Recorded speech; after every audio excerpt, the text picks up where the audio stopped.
Olá, querido aluno, querida aluna. Estamos de volta em mais uma semana estudando a disciplina de pré-cálculo.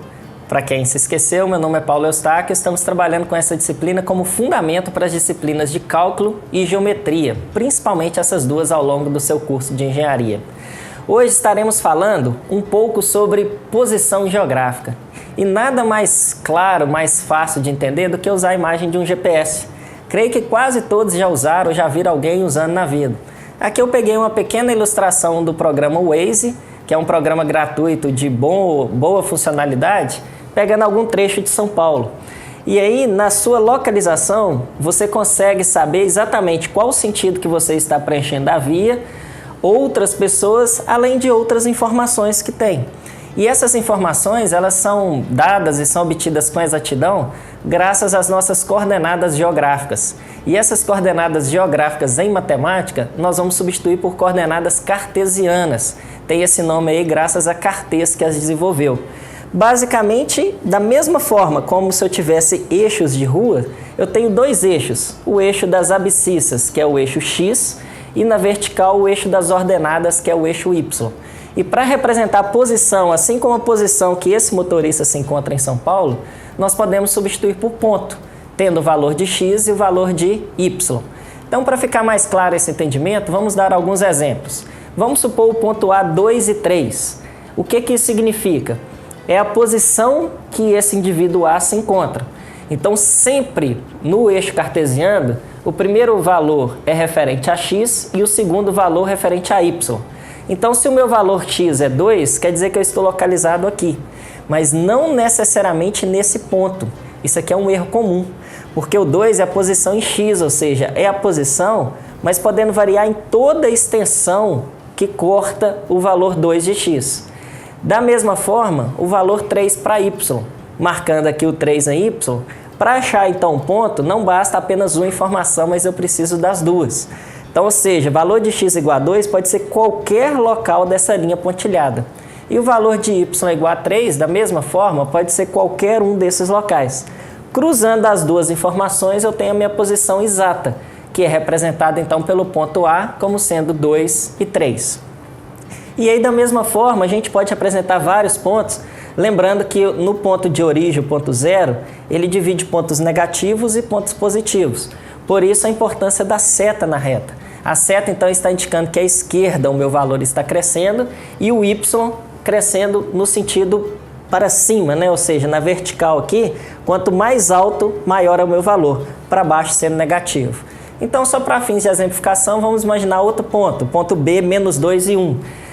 Valor menos 2 para x, valor 1 para y, juntando as duas informações de menos 2 com a informação de 1, eu consigo ter o meu ponto B, que é menos 2 e 1. E um terceiro ponto, vamos supor agora o x negativo menos 1 e o y com o valor negativo também de menos 2. Mesma forma, eu vou fazer uma linha cortando menos 1, cortando menos 2 em y e na junção dos dois pontos eu tenho o meu ponto C, menos 1 e menos 2. E para finalizar essa parte aqui do gráfico, nós temos que destacar o ponto da origem, representado normalmente pela letra O. Esse ponto da origem nada mais é que 0 para x e 0 para y, ou seja, ele fica no centro do eixo cartesiano. Então isso é importante para uma localização, por exemplo, em uma cidade. O ponto 0, 0 pode ser, por exemplo, a área central da cidade. Então o seu ponto xy nada mais será que o deslocamento a partir desses pontos. E aí talvez você esteja pensando, mas e na engenharia, onde que eu vou usar isso? Em tudo. Porque na determinação, por exemplo, na construção civil de um loteamento, você vai ter um marco zero.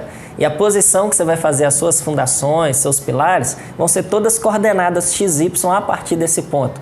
O mesmo vale para a questão ambiental, o mesmo vale para a produção, o mesmo vale para um circuito elétrico, ou seja, qualquer área da engenharia, você sempre estará usando posições geográficas aí pelo eixo cartesiano.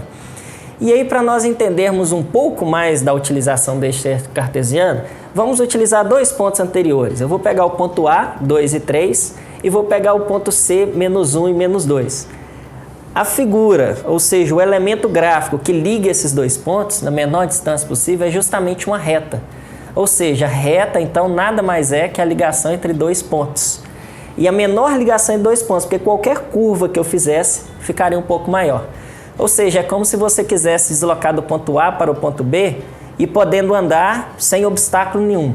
O menor caminho seria em linha reta. É o que fazem normalmente os voos. Os voos entre as cidades, eles sempre percorrem em linha reta para ter o menor caminho possível. Então, nesse ponto, nós chegamos ao final do nosso primeiro módulo, o nosso primeiro grande grupo de revisões de matemática. Nós estudamos um pouco sobre operações, nós vimos um pouco também de fatoração e de exponenciação, revisamos também operações com frações, depois nós vimos um pouco sobre monômios, polinômios, finalizando com as operações de expressões algébricas e nessa aula em si com o estudo da reta, onde nós pudemos, a partir da localização dos pontos, determinar como encontrar uma reta que ligue dois pontos. Agora é hora de dar uma parada, rever todos esses conceitos, para nós fazermos então uma pequena verificação de aprendizagem. Como eu disse lá na primeira aula, na introdução, a ideia é que após um certo número de aulas você pare um pouquinho e faça um simulado para saber como está o seu conhecimento, como que foi a sua aprendizagem. Então, para isso, nós teremos uma aula de revisão rápida de todo o conteúdo e depois você fará uma verificação de aprendizagem. Somente após a verificação de aprendizagem que a gente voltará com mais conteúdo. Aí nós aprofundaremos na definição da equação da reta e veremos os demais conteúdos como programado no início. Então, conte principalmente nesse momento com o seu tutor. É o momento de você tirar dúvidas, de você revisar conteúdo. Lembre que a vantagem desse ambiente virtual é você poder voltar ao conteúdo quantas vezes você quiser, no conforto da sua casa, estando viajando, qualquer lugar. Não deixe de rever o conteúdo, porque será importante para a fixação da sua aprendizagem. Então, estive com vocês ao longo dessas aulas e espero te encontrar novamente no próximo módulo. Bons estudos e tenho certeza que se você levar a sério, você conseguirá um bom resultado na verificação de aprendizagem. Boa sorte para vocês!